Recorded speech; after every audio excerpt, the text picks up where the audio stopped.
लागलं, पोरग रोज शाळेत जायला लागलं, पोराला रोज गुरुजी शाबासकी द्यायचे आणि गुरुजीची शाबासकी ऐकून त्या पोराला भारी वाटायचं. जिल्हा परिषद शाळा लेकरं कशी घडवते याच्याकडे लक्ष द्या. आम्ही आमच्या शाळा आमच्या पोरांना कुठं शाळेत घालायचं ह्याचा दिवसेंदिवस विचार करतो, पण जिल्हा परिषद शाळा आमच्या लेकरांना कशी घडवते याकडे आम्ही लक्ष दिलं पाहिजे. त्या गुरुजींनी त्या पोराला शाळेचा लढा लावला. अरे गुरुजी मला चांगलं म्हणतात, मला जगात आजूबाजूला कुणी चांगलं म्हणत नाही, पण गुरुजी चांगले म्हणतात, मी रोज गुरुजीकडे गेलं पाहिजे. पोरग रोज शाळेत जायचं. पहिली दुसरी तिसरी चौथी पोराचा पहिला नंबर आला आणि 5वीला गेल्यावर त्याच गुरुजींनी त्या पोराचा फॉर्म भरला आणि त्या पोराला नवोदयला घातलं. पोरग नवोदयला गेलं. जिल्हा परिषद शाळेच्या गुरुजीने स्वतः फी भरली, जी काय असेल 4 पैसे, त्या पोराला रोज शिकवायचे. ते पोरग नवोदयला गेलं आणि नवोदय परीक्षेमध्ये ते पोरग चांगल्या मार्काने त्या शाळेत पहिल्या क्रमांकाने पास झालं. ते त्या पालावरचं पोरग होतं आणि त्या पोराचं पुढचं 6वी पासून ते 12वी पर्यंत शिक्षण त्या नवोदयच्या माध्यमातून मोफत झालं. 12वी पर्यंत शिक्षण होत असताना ते पोराने 6वीला असताना जेव्हा तो पालावरती बसलेला होता तेव्हा त्या नवोदयच्या परीक्षेच्या काळामध्ये एक गोष्ट अनुभवली होती. ती त्याच्या काळजावर बिंबली होती, ती त्याच्या मस्तकात बिंबली होती. जेव्हा तो नवोदयचा अभ्यास करत होता ना, तेव्हा नवोदयचा अभ्यास करताना ते जेव्हा गिराईक यायचं ना दारू प्यायला, तेव्हा त्यातली माणसं म्हणायची, जा रे फुटाने घेऊन ये. तो अभ्यास करत असायचा. तो म्हणायचा, मी अभ्यास करतोय हो. ते म्हणायचे, काय नाही होत, जा घेऊन ये. एकाचं घेऊन यायचा. येऊन बसला की दुसरा म्हणा, जा रे बिड्या घेऊन ये. ते पोराला रडायला यायचं आणि ते पोरग रडत उभं राहायचं. आणि एक दिवशी ते पोरग म्हणलं, मी नाही जाणार, माझा अभ्यास आहे, मला अभ्यास करायचा आहे. तेव्हा ते दारू प्यायला आलेलं गिराईक त्या पोराला म्हणलं, अरे शिकून तू काय व्हायचं आहे? तुझी खानदान दारू विकण्यात गेली, तूही उद्या दारूच विकणार आहे, तूही उद्या दारूच विकणार आहे. शिकून तू कुठं डॉक्टर कलेक्टर होणार आहे?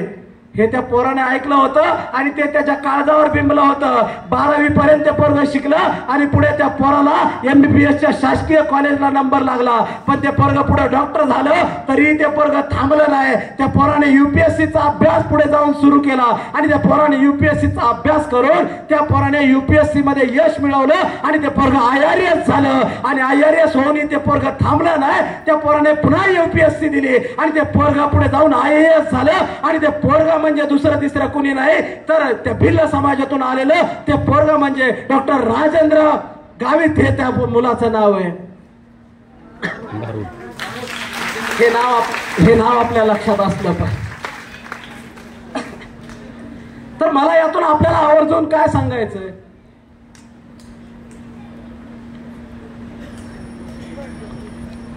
मला तुम्हाला यातून आवर्जून काय सांगायचंय की आम्हाला हे मॅटर नाही करत की तुम्ही कुठल्या परिस्थितीतून आलात, तुम्ही कसे आहात, तुमचे आईबाप काय करत होते, तुम्हाला आज काय परिस्थिती आहे, तुमचं ध्येय काय आहे, हे सगळ्यात महत्वाचं आहे. आपल्या पोरांना त्यांच्या मनामध्ये ध्येय बाळगायला शिकवा. आपल्या मुलींना आपल्या मुलांना तुला काय व्हायचंय त्याच्यावरती फोकस करायला शिकवा आणि त्यांना तसं वातावरण निर्माण करून द्या. आणि मला वाटतं की तसं वातावरण निर्माण करून देण्याचं काम या ठिकाणी या संस्थेच्या माध्यमातून प्रसन्न पब्लिकेशन, प्रसन्न फाउंडेशन आणि त्यांच्या संस्थेच्या शिक्षण संस्थेच्या माध्यमातून या ठिकाणी केलं जात आहे.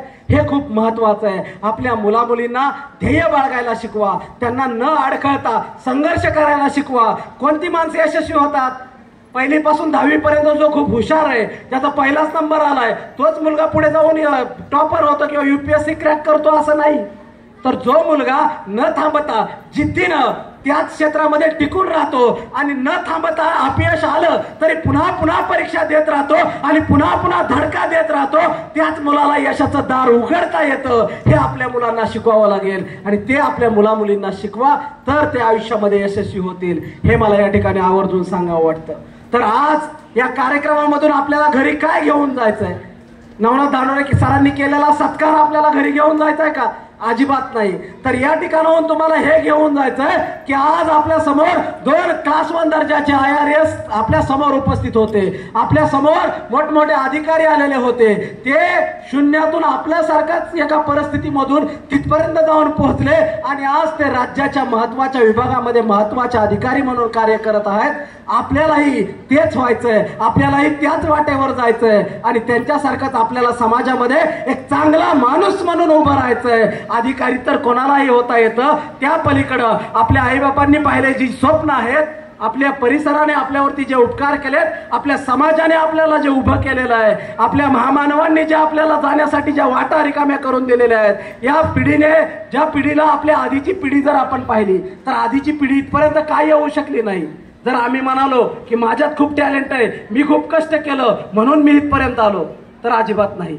हे कष्ट करण्याचं टॅलेंट आपल्या बापजाद्यांनाही होतं, त्याच्या आधीच्या पिढ्यांनाही होतं, परंतु त्यांना ही संधी नव्हती. आणि त्यांना ही संधी या देशामध्ये शिव फुले शाहू आंबेडकर यांच्यासह संबंध महामानवांनी आणि या देशातल्या संविधानानं निर्माण करून दिलेली आहे. त्या संधीचं सोनं आपल्याला करता आलं पाहिजे आणि त्या वाटेवरून आपल्याला पुढे जाता आलं पाहिजे. हे आपल्याला आपल्या लेकरांना शिकवावं लागेल. आणि त्यासाठी इथल्या प्रत्येक चिमुकल्याला, त्यासाठी इथल्या प्रत्येक मुलाला, प्रत्येक मुलीला आणि पालकाला मी असा संदेश देतो की आज घरी जाताना आपल्या मुला मुलीच्या डोक्यावर हात ठेवून हे सांगा की बाळा, तुला आयुष्यात खूप मोठं तर व्हायचंय, तुला चांगल्या वाटेवर तर जायचंय, परंतु त्याही पलीकडे तुला एक चांगला माणूस व्हायचंय आणि तुला नवा समाज उभा करायचा. तो समाज माणुसकीचा, समतेचा, मानवतेचा आणि इथल्या प्रत्येकाला आपलं वाटणारा समाज आपल्याला या ठिकाणी घडवायचा. हे आपल्या मुला मुलींना शिकवा, हे या ठिकाणी आपल्याला आवर्जून सांगतो. आणि जाता जाता प्रत्येक मुलासाठी, मुलीसाठी एवढंच म्हणेन, मोडून पडला संसार तरी मोडला नाही कणा. आयुष्यात अनेक अपयश येत राहतात, मोडून पडला संसार तरी मोडला नाही कणा. आणि धांडोळे सर पाठीवरती हात ठेवून या पोरांना नुसतं लढ म्हणा, या पोरांना नुसतं लढ म्हणा. धन्यवाद. आपण एवढ्या वेळ या ठिकाणी मला सहन केलं.